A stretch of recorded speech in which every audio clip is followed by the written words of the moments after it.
Welcome to the Encore Audio Archives YouTube channel. I'm Taper Dave, and this is my channel. I've uploaded hundreds of talks here that I've recorded at meetings in West LA, and I've also recorded conventions starting in 2013. I've got a bunch of those up. And Walt and Mary Murray, the original owners of Encore Audio Archives, started the company in the 80s, and Walt recorded Joe and Charlie's and a bunch of stuff down in Vista, California. My sobriety date is June 20th of 1994. I hope you find something you like, so please like and subscribe to my channel and comment down below. If you want to hear something that I don't have or that you don't see, I'll see that I get it. Anyways, take care and have a great day if you want to. Now it is time to introduce the main speaker for tonight.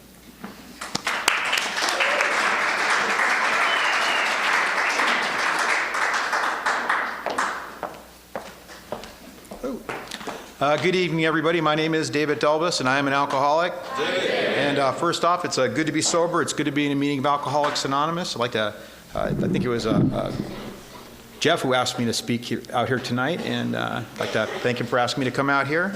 I'm one of those people that always believes that it's a good deal and it's a good opportunity when I get to share in a meeting of Alcoholics Anonymous. And you know, I enjoyed listening to Zoe share up here very much. You know, 17 years old. I'm also one of those people that got sober at a pretty young age. I got sober at the age of 24.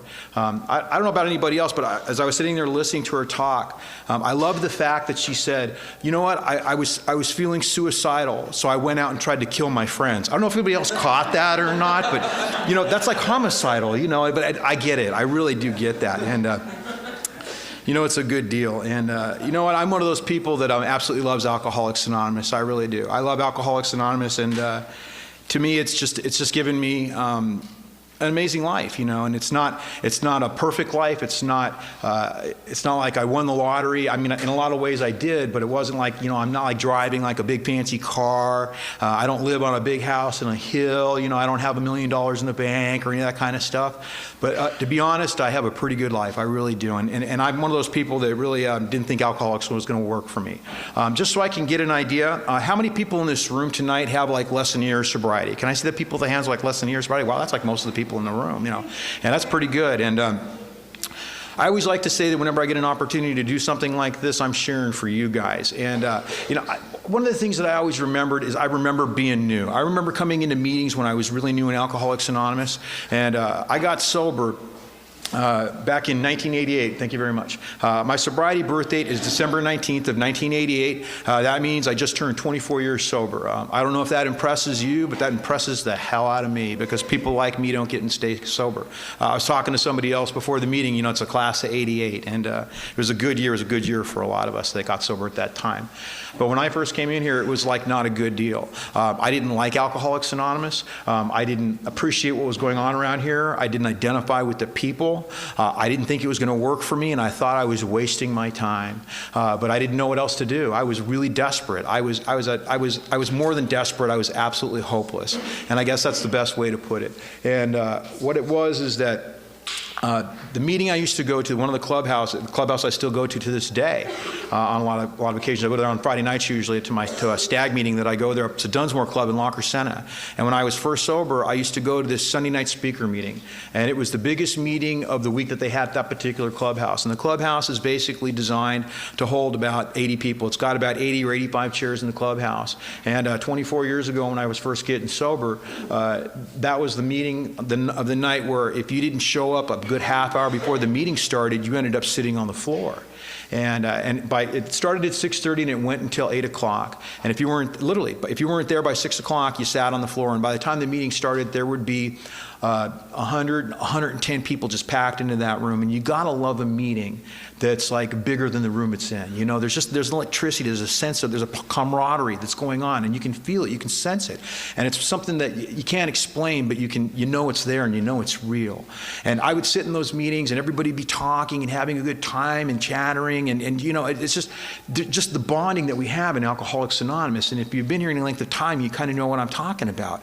But when I was new, I didn't get that sense that I could be a part of that kind of stuff. And I heard somebody share this years ago, and this like struck a nerve so deeply with me because it's worse than being alone, because it happens when you're around people. And I was completely shut off and not feeling like I could belong. And I would go to a lot of different meetings that they had at that particular clubhouse. I went to the book studies, I went to the step studies, I went to all the different meetings that they had there because I didn't know what else to do with my time.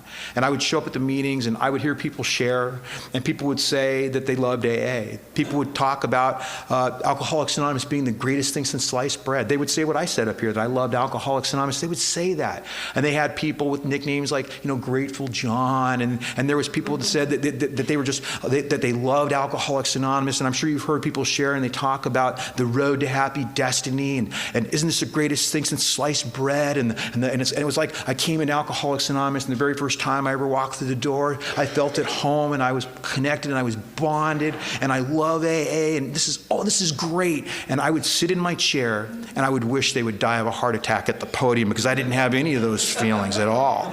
I didn't think it was going to work for me. I thought I was wasting my time, and I didn't know why I was here.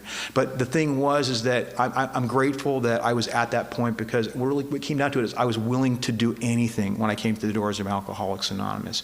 And because of that, because of the work I did and the things that have happened in my life changed. And it changed a lot. It didn't just change a little bit. It changed me from the inside out. And hopefully I'll get to that, I always like to share with the fact that I'm one of those people that believes it's important for me to tell you what I was like out there. I know I don't know about anybody else in here, but my favorite thing is speaker meetings of Alcoholics Anonymous, because they really saved me when I was new. I was very unapproachable. I had these walls up that were keeping you out as best as I could, not for any particular reason, because it's the only defenses I had. So the only way that people seemed to be able to reach me was when they would be sharing at meetings, and it would kind of sneak through my defenses in spite of myself. And it usually happened in the form of humor and that kind of stuff. And I would hear the people share. And one of the things that I would hear in speaker meetings of Alcoholics Anonymous is they would say something like this. You get a speaker to come up here and share for 30 or 40 minutes, or whatever time you gave them at the podium, and they would say something like this. You all know what it's like to drink and get loaded out there, so I'm just going to tell you about sobriety. And then for the next 40 minutes or whatever they had at the podium, they would talk about all the great stuff that Alcoholics Anonymous has done in their life. And in my opinion, I think that's a disservice to every person that raised their hand that said they had less than a year of sobriety. Because when I would hear those particular people share in meetings of Alcoholics Anonymous, it didn't make any sense to me. And the reason why is because I didn't identify. And the reason I didn't identify is because I had no recovery. It was like laying out a vision for you, but not really giving me any sense that I could connect or bond with you. It was just a lot of information, and people have been giving me information all my life, and it really didn't mean anything to me. But then we'd get these speakers in Alcoholics Anonymous, and they would come in and they would share their stories, and they would give you the drunk logs and the drug logs, and they would talk about getting in fist fights with people and getting so drunk that they couldn't see straight, and wrecking cars and waking up with people that they didn't even know how they met them the night before, and all this kind of the drama. And you'd be like, yeah. And when people would share that kind of stuff, all of a sudden I got a connection, I got a bond. And the thing is that it was really cool, and that's what happened. And that's how I started to learn things in Alcoholics Anonymous, And I'm also one of those people that, I don't know about anybody else in here, but I have expectations. When I go to a speaker meeting of Alcoholics Anonymous, I don't know if you do, but I always have expectations. In meetings of Alcoholics Anonymous, I do. I go and I listen. And I want three things when I hear a speaker in Alcoholics Anonymous. I want to laugh. I want to cry. I want to hear the magic of Alcoholics Anonymous. I don't know about anybody else in here, but I want a lot for my dollar. I really do, And then I want to go out for coffee after the meeting, talk crap about the speaker. That's what I like to do. I don't know about anybody else, but that's what I like to do. And to me, that's okay, because there's really something that happens when we get together and we start talking about this stuff, and it doesn't matter what it is. And it was those speakers that saved my life. And I've heard people say a lot of times, they say something like this: I'm not an authority in Alcoholics Anonymous, but the truth of the matter is even though we aren't really authorities, we do represent Alcoholics Anonymous. We get an opportunity to do something like this, because when I was new and I heard people sharing and I made those connections and those bonds, those are the people that represented Alcoholics Anonymous to me. So just by my personal experience, I have to disagree and say, you know what? The people in Alcoholics Anonymous, when they're sharing, they do represent AA. And I got to keep that in mind, and I got to do the best I can whenever I get an opportunity to do something like this. And hopefully that God will shine through, you know, and let you know that Alcoholics Anonymous took a worthless, hopeless, alcoholic dope fiend like me and turned me into what I call the PMS, a productive member of society, you know, and that's a big deal. It really is if you're an alcoholic of my type, you know. In Alcoholics Anonymous, we get nicknames in AA. I know a guy they call Non-Controversial Steve. I kind of mentioned some of the other ones. Ungrateful Bud, Never Late Jim, you know, all these different nicknames in Alcoholics Anonymous. And I have a nickname in Alcoholics Anonymous. You go out, I actually got the license plate on my car. And my nickname in Alcoholics Anonymous is Treehouse David. That's my nickname in AA. And the reason they call me Treehouse David is because I spent a brief period of my life that I was out there drinking and getting loaded, living in a treehouse that I built in my parents' front yard. And that brief period of time was 10 years. So that just kind of gives you an idea. You know, I don't play well with others. You know, what happened was that, you know, as I was growing up in that town of Locker Center, as a kid, I didn't do well academically. I didn't bond. I had a few friends, but I wasn't a very studious kid. I'm what my friend, what Nancy, my wife's sponsor, calls a D-stop student, which basically means that I deserve an F, but they got tired of looking at me, so they give me like a D-. I don't know if anybody remembers getting excited about it, getting a D-. You know, I used to remember getting thrilled by that, you know. And I'm not very athletic. I'm a lot more athletic now, but back when I was a kid, you know, elementary school, early junior high school. I don't know if you remember when they pick up like dodgeball teams and softball teams and soccer teams and football teams and all these different teams. And you know what? I was never like first string or second string or third string. It got down to the point where there'd be just like two of us left, and they go, you know what? You take David and we'll take Susie with the crutch. And she's like, man, I don't want to play anyway, you know? And you know what they're doing, don't you? They're publicly humiliating me. Now, I've got these feelings of you being better than me deep down inside. And I couldn't have told you this at the time, but that's just the way I felt. But for God's sakes, don't point it out in a public forum. You know, I grew up in that town of Locker Center, and my parents grew up during the Depression era. You know, my parents are in their 80s now, but my parents grew up in the Depression era. And to them, they didn't think like buying me like nice clothes was like a thing to do. My parents bought all my clothes secondhand, which might be cool today, but was not cool back when I was in elementary school. And my parents, everybody else was wearing Nike and Puma tennis shoes, 501 button fly jeans, and pressed t-shirts, you know? And I'm wearing like, my parents are buying me secondhand boots, you know, that are like too big, you know? And I'm on a schoolyard and I'm getting picked on. And I'll tell you this right now. If you're wearing boots and everybody else is wearing tennis shoes on the schoolyard, you're a goober. There's no other word to describe it, you know? When I was in Alcoholics Anonymous, when I first got sober, there was a guy by the name of Bobby Suazo, and you got to love the old-timers in Alcoholics Anonymous. And he used to say that when he was new, he felt like a turd with eyeballs. Now, that guy got my attention. It's exactly the way I felt, you know? And I just didn't do well, and I didn't do anything. I didn't feel like I was going to mount anything. And, you know, I just kind of struggled along with life. You know, in Alcoholics Anonymous all the time, we're always talking about tools for a living. I don't know if you've heard the phrase or not, but, you know, they always throw it around. We have tools for a living. And when we're new, when we're kids, you know, we don't need tools for a living. Our parents provide everything for us. But the truth of the matter is that I didn't know what I was going to do with my life. And then when I got to be about 14 years old, I ended up building this treehouse in my parents' front yard. And I just wanted my own room. That's all it was. I had brothers and sisters, and I had no place to go, and I always had to share things. And I was like, you know, I had an older brother, older sister, younger sister, so I wasn't the oldest, I wasn't the youngest, all these different things. And I just wanted my own space.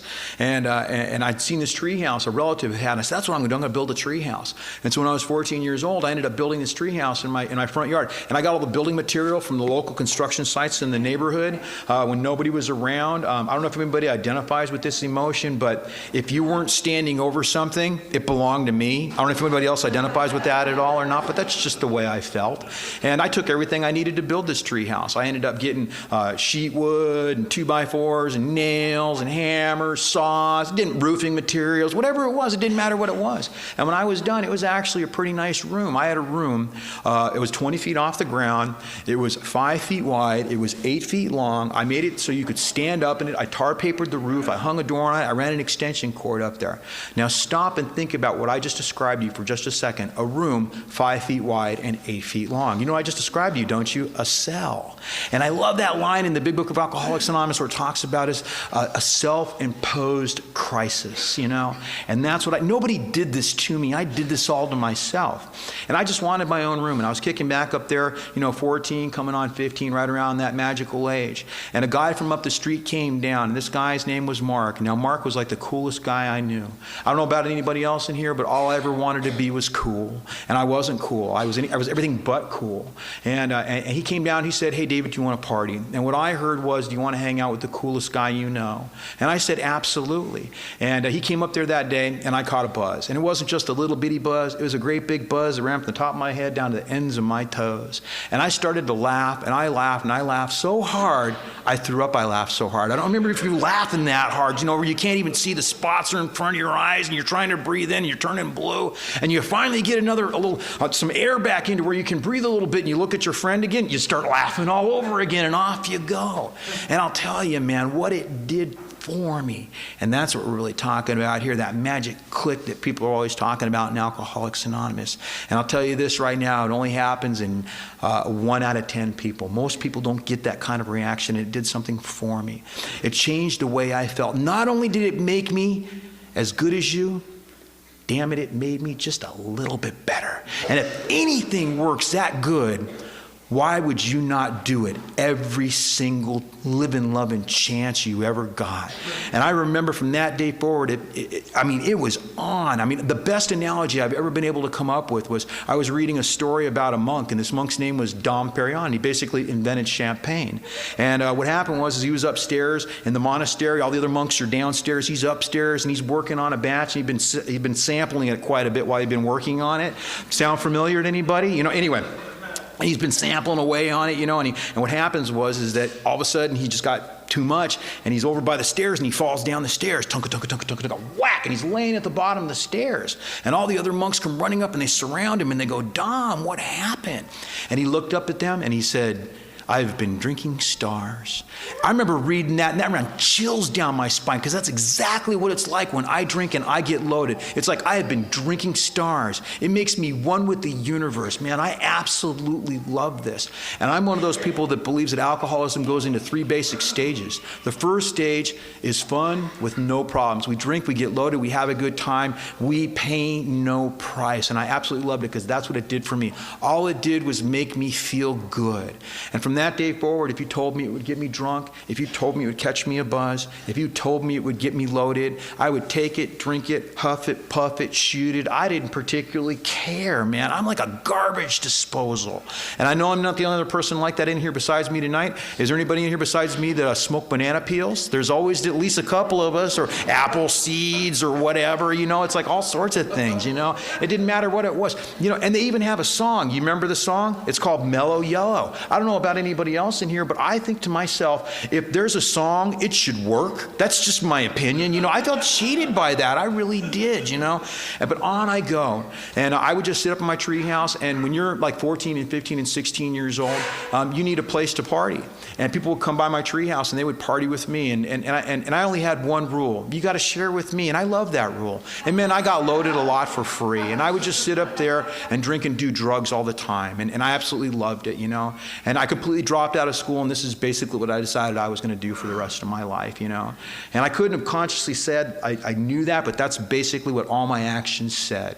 And I started partying all the time and just tearing it up. And then when I got to be about 16 years old, I read the life story of Jim Morrison. If you don't know who Jim Morrison is, he was lead singer of the group called The Doors. And in this book that's called No One Here Gets Out Alive, Jim Morrison basically drank and used himself to death. He abused himself to death with alcohol and drugs, man. And they found him dead in a bathtub in France at the age of 27 years old. I remember reading that when I was 16 years old, and just like our first speaker up here tonight, Zoe said, I thought to myself, man, that's what I'm going to do.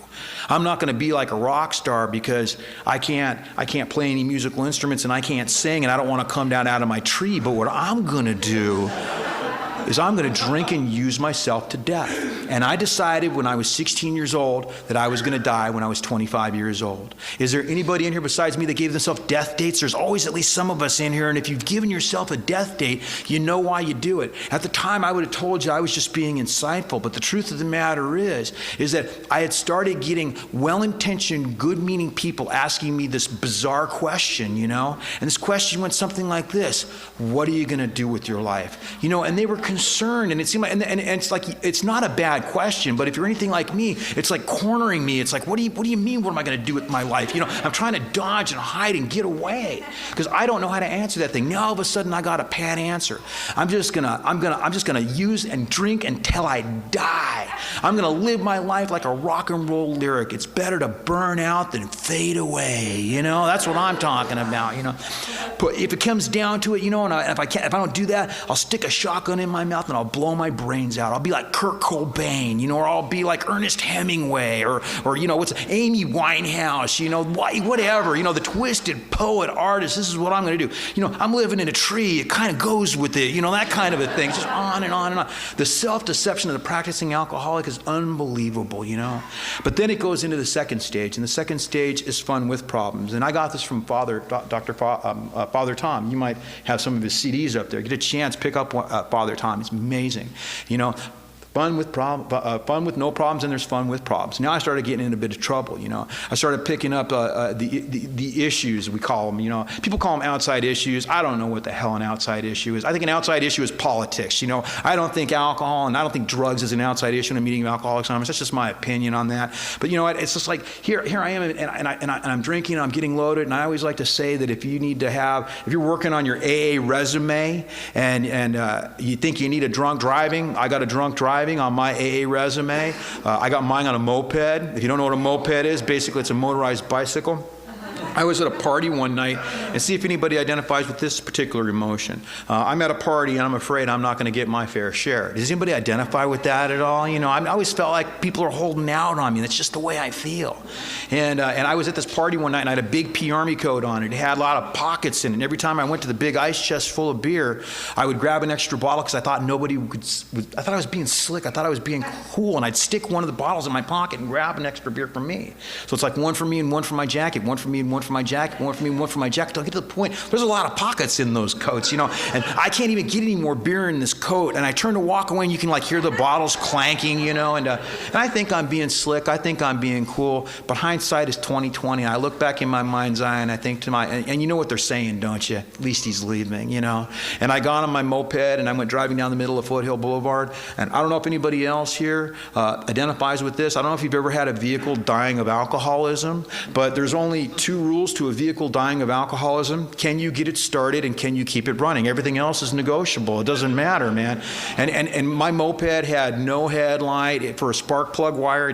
My dad had taken it from me because he was afraid I was going to go out there and get into trouble. Imagine, And what happened was he'd taken it, so I had taken a coat hanger to the spark plug and to the distributor, which is fine as long as you don't brush your leg up against that thing when it's running, and driving up and down the middle of Foothill Boulevard in Locker Center, and the police pulled me over. And once again, I feel picked on, persecuted. Why are they always picking on me, And that's just the way I felt. I always felt like I was misunderstood. There's that song, I don't remember who sings it right at the moment. It says, I'm just a soul whose intentions are good. Oh, Lord, please don't let me be misunderstood. And I always felt misunderstood by people, and picked on and persecuted. And that's just the way it was.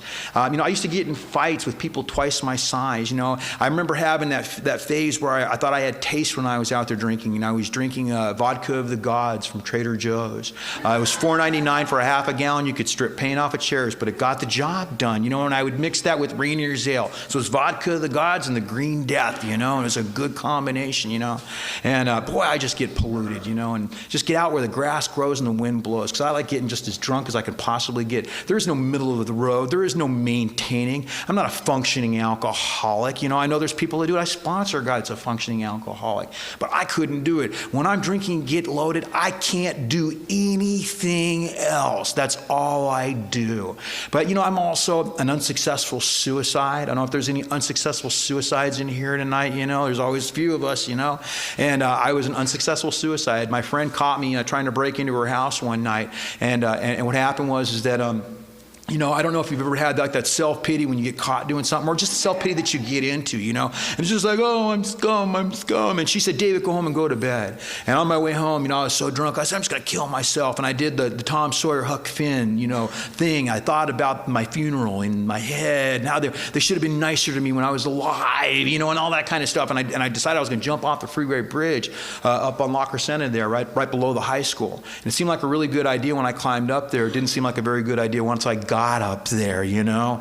And all of a sudden I'm looking down, and it's, you know, 40 feet down to the ground, and, you know, that's a long way, you know. And I'm thinking, oh man, you know. And now the thing is I've got a battle going on. It's an internal battle. It's my ego that drove me up that said, hey David, you climbed up here to jump, you got to jump. And then there's that other part of me, it's the self-sense of preservation that's going, dude, you do this and you're gone, you know. And so the battle's on, and what am I going to do?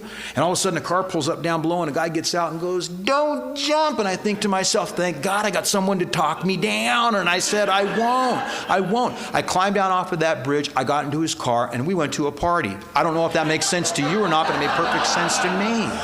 And that's the way we do things, you know. Unfortunately, because of the way I drink, and because I'm obnoxious and I'm rude and I have no self-control, and I could even just tell you some of the stories that happened. But what finally happened is I decided I needed to quit, because for me, I always think that's what the problem is. But I can't just stop, because for me, the monster must be fed. I love the definition of what it means to be an alcoholic in the big book of AA. In the doctor's opinion, it says that we have an allergy of the body and obsession of the mind. The allergy of the body condemns me to drink against my will, and the obsession of the mind tells me I don't have the allergy of the body, thereby setting the terrible cycle in motion. Intellectually, that makes perfectly good sense, but it's not about what you know around here. I love this phrase. The mind is not a vessel to be filled, but a fire to be lighted. It's about passion. It's about belief. It's about knowing in your heart. Information is just like, I think one of the toughest things that we say when we're new is just, I know. It's a great thing when we hear somebody new come in going, I don't know anymore. Just tell me what to do. And then we got them, you know, because we can do something with that. Because we got that defense up. And the thing is that we don't know. And I really think that we have to personify the steps of Alcoholics Anonymous. And they got to have like depth and weight. They got to mean something to me. If they don't mean anything to me, it just doesn't mean anything. It's just like, I don't know about the kind of tools. I talked about the tools for a living. My tools for a living when I came to the doors of Alcoholics Anonymous were really just convincing you of whatever it was you thought was good for me. Once I was done with the convincing, that was it. It didn't matter if I believed it or not. And the worst part about it was I didn't even know I was being insincere. It was just the way I did things, you know.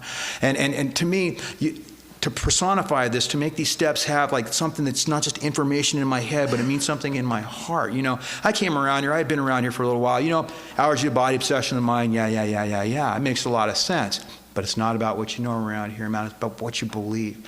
And I think one of the most overstated, underlooked phrases you hear in just about every meeting you go to in Alcoholics Anonymous is in chapter 3. And it says, we learned that we had to fully concede to our innermost selves that we were alcoholic. Again, it doesn't mean I convince you that I'm an alcoholic. I got to convince myself. And the way I finally did it, the way I finally broke through the wall, I'd actually, you know, I'm lucky I was beaten so completely by the time I came through the doors of Alcoholics Anonymous, you know, and that kept me going for a long time. When I really made it so that it was something mine, it was personal, you know. It was a movie I saw, and it's called The Little Shop of Horrors. If you've never seen this movie, I highly recommend it. Steve Martin is in it as a demented dentist. Rick Moranis is a little flower shop guy, you know. And what happens is he finds this plant from outer space that lives on human blood, and he accidentally cuts his finger, and the plant like starts growing and getting bigger. Feed me, Seymour! To me, that's a disease of alcoholism. Feed me, David. And the monster must be fed. The monster is insatiable, and the monster cannot be stopped. So I'm getting in a lot of trouble behind the booze, and I decide I need to quit drinking, but I can't just stop because the monster must be fed. And so what I started doing is I started doing a lot of methamphetamines, and I love methamphetamines, man, I really do. I don't know about anybody else in here, but I used to tell my friends, dude, you should quit drinking. I haven't had a drink in 6 months. I've only been asleep twice, but hey, man, this is good, man. Sobriety through methamphetamine, I absolutely loved it, man, and I got busy on that stuff. You don't go anywhere, but you get busy, you know, and I built a room on top of that one and another room on top of that. I ran cable TV up there. I had a phone up there. I was slinging dope to the high school kids, and I was having a good time, man. Unfortunately, when I don't eat and I don't sleep and I stay up and I do mass doses of hallucinogenics, because that's what that is, strange and bizarre things start to happen. And what happened was all of a sudden, I got really paranoid. We're not just talking about who's there. We're talking about, you know, we're talking about the paranoia. And I'll tell you this right now. If you've ever been really paranoid, being 20 feet in a tree is a bad place to be. I'll just tell you that right now. And I'll tell you the worst part about it all is just because you're paranoid doesn't mean they're not out to get you. I'll tell you that right now. But I thought it was all sorts of stuff. I thought it was my parent. I thought my parents were cyborgs. I thought Care Bears were coming down from outer space to overthrow the world. All these different things. And when you're living in these delusions and you're telling your friends about what's going on and they look at you kind of funny, you know what you think, don't you? They're in on it. You know, that's the way it is. It's so unbelievable. But I'm telling you, man, it gets to the point where it's just so isolating and lonely, you know, when you're in that kind of a stage. I heard this described, and it's the best way I've been able to describe it. It's like sucking on a mouthful of pennies. I mean, you can taste the fear, the copper, you know. I mean, it's almost like, I mean, really, if you've ever been there, you know what I'm talking about. And people are trying to help me out, but there's no helping me now. I'm 110 pounds. I'm all sucked up. I remember I thought I looked good at 110 pounds, man. I used to get to 115 and go, damn, I'm getting fat, you know, that kind of a thing. The self-deception. I mean, I would look in the mirror and you could actually see my skull in my face. You could see like my eye sockets and my cheekbones. You could see my skull. And if you look at somebody like that, you think to yourself, man, that guy's dying. I would look in the mirror and you know what I would say to myself? You chiseled, handsome lady killer. Why are you single? That's what I would say. My God. And it was, I can't imagine why they're not crawling up the treehouse after me. You know, it's just got so much to offer here, you know. It was just insane. Unfortunately, and I'm going to tell this, my wife Katie loves this. This is her favorite story, and I'll share this, and hopefully I'll get sober. And what happened was that one of the things that happened is there were squirrels running across the roof of my treehouse. And if you're really paranoid, everything's about you. And I perceived that there were too many squirrels in my treehouse, and they would run across. And I thought the federal government had like a squirrel ranch, like 2 houses down from my house, under in the basement, hiding out, and they'd say, "Go get David at Tuesday at 3 o'clock." You know, and it's like, I go screaming off into the night, you know, and I could tell you story after story after story like that. But what finally happened was that, like I said, just because you're paranoid doesn't mean they're not out to get you. And the thing was that I was worried about an alien invasion, and what happened was the Glendale Narcotics Division raided my treehouse, you know, and the thing was they didn't know how to raid a treehouse. They brought down fire trucks and cops and riot gear, and they were standing down there, you know, and they're like, "Free, they're coming up." And my dad came out to see what was going on, and they arrested my father for obstruction of justice.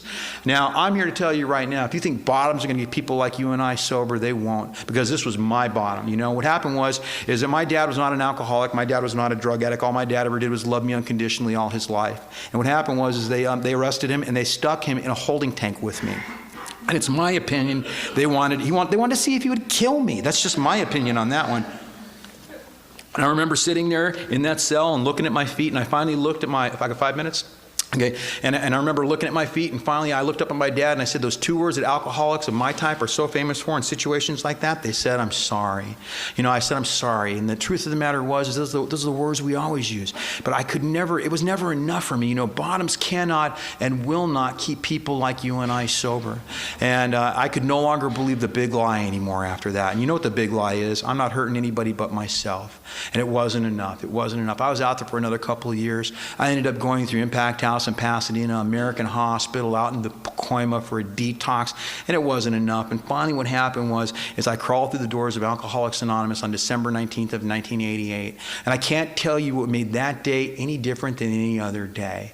I just don't know, man. All I know is that I was tired, and I was done, and I was just willing to do anything, and I knew I couldn't be doing it the way I've been doing my life up until that time.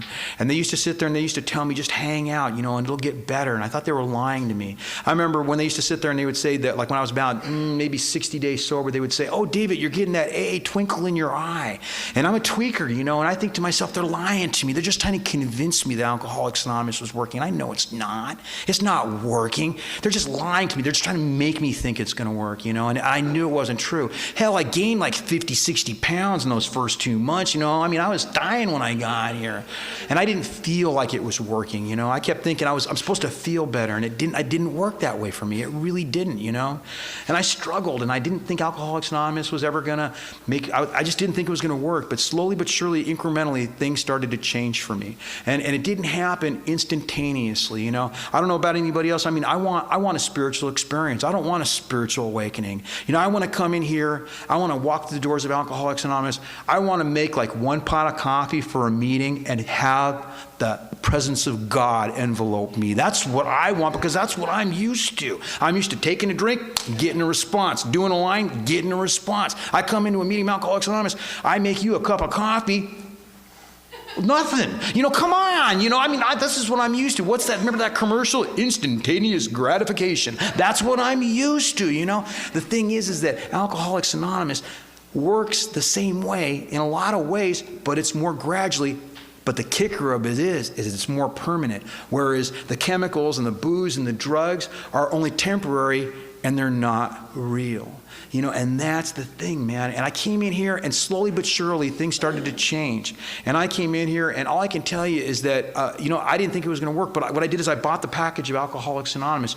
And I struggled with AA, but I was willing to do it. I used to hear a lot of people share and talk about different stories and tell different things. And I didn't think it was going to work. But I did it anyway, because I didn't know what else to do. And I would hear people share, and I didn't know what they were talking about. But I noticed something. There was like a common thread through all the people who seemed to be able to reach me through their sharing and their talking and through their actions, where other people couldn't, And they all seem to be doing a lot of the same things. They would all say a lot of the same things. They would all say, get a copy of the Big Book of AA. I heard that a lot. So I thought to myself, that's an important thing. So I got a copy of the Big Book of Alcoholics Anonymous. They would say, get commitments and meetings of Alcoholics Anonymous. So I started getting commitments and meetings. Set up, clean up, whatever they wanted me to do. The ashtrays, used to smoke at all the meetings back in those days, and on and on. It didn't matter what it was. And I would just do all these different commitments. So I would do that because I could do that kind of stuff. I didn't understand the deep spiritual significance of step 11 and prayer and meditation, but I can make a pot of coffee. I can do that kind of stuff. And I would do those things. And they would say, pray to God. So I started doing that right from the beginning. I would hit my knees and I would ask God for guidance and direction, even though I didn't know what God was or I thought it would work. I just did it anyway, One of the things that happens in Alcoholics Anonymous, and I'll kind of share this, and I really love this story. If you're struggling with the second step, and if you're struggling with God, the chapter 4 is the most amazing piece of literature that you may ever come across. And I believe that to be true because it makes God accessible to anything. It talks about throwing away old ideas that don't work for new ideas that do. And the thing is that we're bound by these old baby elephant ideas and beliefs, man. And I love this story. And this story goes like this. There's a schoolroom, and there are a bunch of kindergartners and first graders sitting in the room. This teacher decides to come up with this project, and she hands out a bunch of paper and crayons and paints, all this kind of stuff, and she says to all the kids, I want you to draw a picture or something, or do something, or come up with something that you really, really love. And so people start drawing pictures. Oh, they draw pictures of their mom, their dad, or their Nintendos, or their Xboxes, or their friends, or their mom, all these different things, or a flower and all this kind of stuff. And one by one, the kids slowly start wrapping up. After about 10 minutes, there's only one person left. And it's this little girl named Susie. And teacher walks up to Susie, and Susie's got her arm covering over the paper, and she's working away, and she's struggling. And the teacher looks at her and says, Susie, everybody else is kind of done. What's going on with you? And she goes, well, I'm still working on it. She goes, well, what are you drawing? And she says, I'm drawing a picture of God. The teacher looks at her and says, oh, Susie, nobody knows what God looks like. Susie looks up at her and then she says, they will in about 5 minutes, you know, and that's what I'm talking about around here. And the thing is that we got to get rid of these old ideas that don't work for new ideas that do. And I came through the doors of Alcoholics Anonymous, and I'm so grateful I was hopeless and I was willing to do anything. And gradually, incrementally, things started to change. You know, it's been an amazing journey, and I wish I had the time to take you through the steps and the people who shared with me and worked with me and helped me and saved me, you know. And they really did. They saved my life when I came through the doors of Alcoholics Anonymous, and I didn't even know it, you know. But I've changed. And like I said, not just outward. You know, they asked me to come out here and share at a meeting, and I don't know about anybody else, but I'll wear a suit because I think it's important. I think it's important for me to put on a good, even though it's just an outside thing, you know. I still think it's important for me to do that, and I do. I wear a suit because you know what? I may be the only big book that someone out there sees for the very first time, you know, and I got to keep that in mind. And I love what happens around here, and I love to see the tombstones drop from the eyes, where all of a sudden the people, when they're walking through the doors and they're new and they're dead, you know. And we've seen it. We've been there. We've been the dead, the walking dead, walking through the doors of Alcoholics Anonymous. And then all of a sudden we hear something. We start connecting. We start getting some friends. We start bonding. We connecting. And then all of a sudden the person that you swore when you saw them walk through the doors would never get sober, you see them start taking a one-year cake up here at the stage like you had up here with a bunch of people standing around, and these isolated, lonely people that had no connection with society or anybody as a whole. Alcoholics Anonymous gives us that kind of stuff. You know, one of the greatest things that we have to offer is this fellowship, you know? And that's what happens around here. I was completely alone when I came in here. I had spent 10 years living in a tree. I never thought I was going to amount to anything, you know? I never thought it was going to work. One of my favorite lines in the Big Book of Alcoholics Anonymous goes something like this. It says, we will have friends galore. I don't know what a galore of friends is, but I got it today, you know? Today, I want to live to be the oldest living member of Alcoholics Anonymous. I want to be at the International Convention one year going, thank you for this 100-year cake, you know? We want to talk about a change of attitude and outlook, you know? In Bill's story, it talks about our roots grasping a new soil, you know, not just outwardly different, but inwardly reorganized. I'm not the person who walked through the doors of Alcoholics Anonymous over 24 years ago. And I can't wait to see what happens next, you know?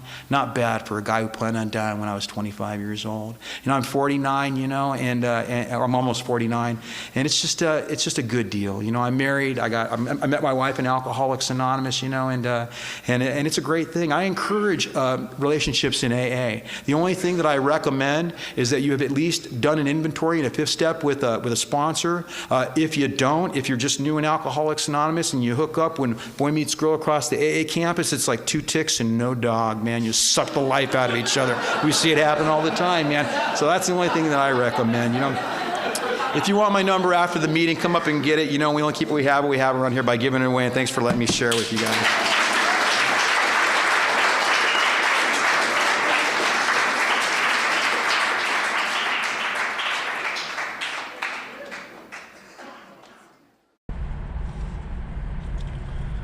Okay, this is how I prepare my drone for launching.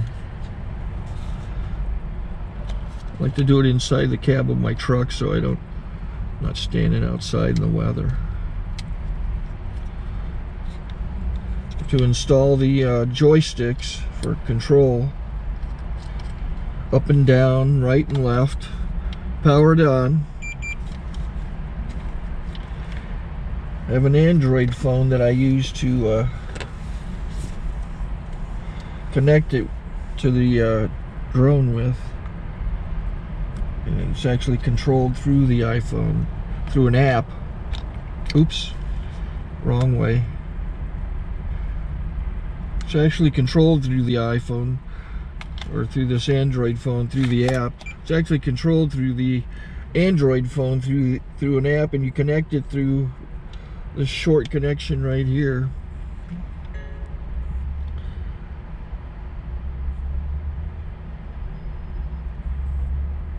Remote control connected.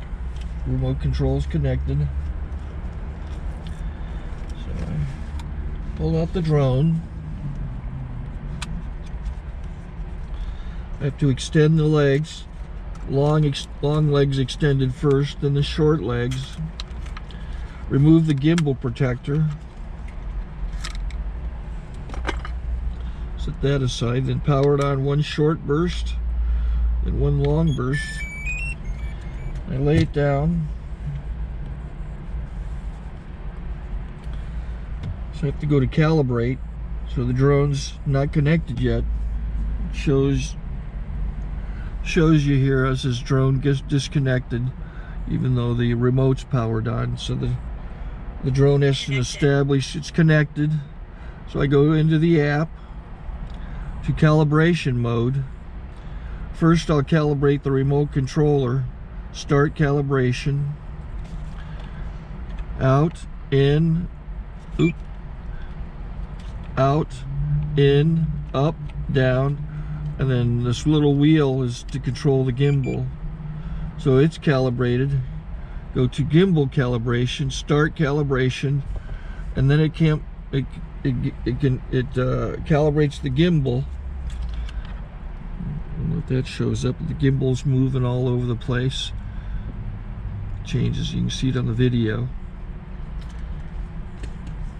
And I'm calibrated to take off. It's acquired 7 satellites at the moment.